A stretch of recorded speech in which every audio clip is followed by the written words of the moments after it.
বছরে 2টো দাঙ্গা প্রত্যেক বছর, এবং দাঙ্গা বলা চলে না, ইংরেজিতে 2টো শব্দ আছে, একটা হচ্ছে রায়ট আর একটা হলো পগ্রম, মানে একটা সাইড মারে আর একটা সাইড মার খায়।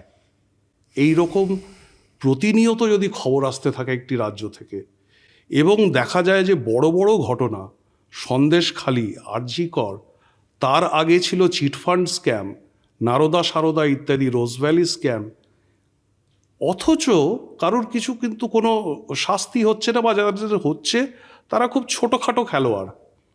মানে একটা রিং লিডার তো হবে, একটা মাস্টার মাইন্ড তো হবে, সেইখানের অবধি কিন্তু ল এনফোর্সমেন্ট পৌঁছতে পারছে না বা পৌঁছতে দেওয়া হচ্ছে না।